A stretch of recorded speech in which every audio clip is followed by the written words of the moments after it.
നമുക്ക് ചപ്പാത്തിയുടെ കൂടെയും അതേപോലെ ഫ്രൈഡ് റൈസ്, പൊറോട്ട ഇതിൻ്റെയൊക്കെ കൂടെ കഴിക്കാൻ പറ്റുന്ന നല്ല ടേസ്റ്റി ആയിട്ടുള്ളൊരു ചില്ലി പനീർ എങ്ങനെ ഉണ്ടാക്കണമെന്ന് നോക്കാം. ആദ്യം തന്നെ പനീർ ഞാൻ കുറച്ച് കോൺഫ്ലോറും കുറച്ച് മുളക് പൊടി കുറച്ച് ഉപ്പും പെപ്പറും കൂടെ പുരട്ടി വെച്ചതാണ്.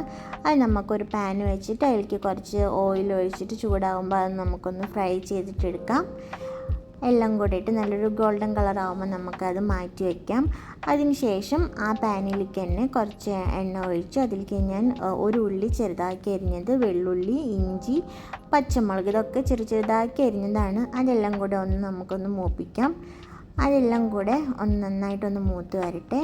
അതിന് ശേഷം അതിലേക്ക് ഞാൻ കുറച്ച് ഉള്ളി അത് ക്യൂബ്സായിട്ട് അരിഞ്ഞതാണ് അത് ചേർത്തിട്ടുണ്ട്. പിന്നെ ഇത്തിരി കളർഫുൾ ആവാൻ വേണ്ടിയിട്ട് എല്ലാ കളറും ക്യാപ്സിക്കം ഞാൻ എടുത്തിട്ടുണ്ട്. അത് നമുക്ക് കട്ട് ചെയ്ത് ചേർത്ത് കൊടുക്കാം. ഇന്ന കളർ വേണമെന്നൊന്നുമില്ല കേട്ടോ. എന്നിട്ട് അതിലേക്ക് ഞാൻ കുറച്ച് പെപ്പർ പൗഡർ ചേർത്ത് കൊടുക്കേണ്ട ആവശ്യത്തിന് എരിവിന്. എന്നിട്ട് അതെല്ലാം കൂടെ നമുക്കൊന്ന് ഇളക്കി കൊടുക്കാം. അതിന് ശേഷം നമുക്ക് സോസുകൾ ആഡ് ചെയ്ത് കൊടുക്കാം. ആദ്യം തന്നെ കുറച്ച് സോയാ സോസ് ഒഴിച്ചു കൊടുത്തു, പിന്നെ കുറച്ച് ചില്ലി സോസ് ഒഴിച്ചു കൊടുത്തു, പിന്നെ റെഡ് ചില്ലി സോസ്, പിന്നെ കുറച്ച് ടൊമാറ്റോ സോസ്. നമ്മുടെ സ്വീറ്റ്നെസ് എത്ര വേണം അതിനനുസരിച്ചിട്ട് ചേർത്താൽ മതി. അതും ചേർത്ത് നമുക്ക് നന്നായിട്ടൊന്ന് മിക്സ് ചെയ്യാം. ആ സോസുകളൊക്കെ ഉള്ളിലും ക്യാപ്സിക്കത്തിലൊക്കെ നന്നായിട്ടൊന്ന് പിടിക്കണ്ടേ.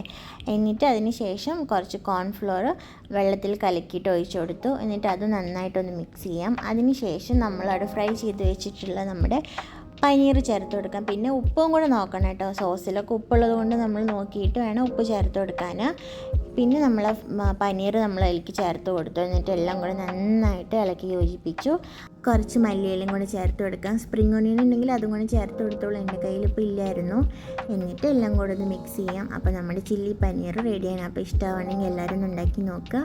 അടുത്ത ഡിഷുമായിട്ട് വീണ്ടും കാണാം. അതുവരേക്കും എല്ലാവർക്കും ടാറ്റ. ഇഷ്ടമാണെങ്കിൽ സബ്സ്ക്രൈബും കൂടെ ഒന്ന് ചെയ്യണം കേട്ടോ.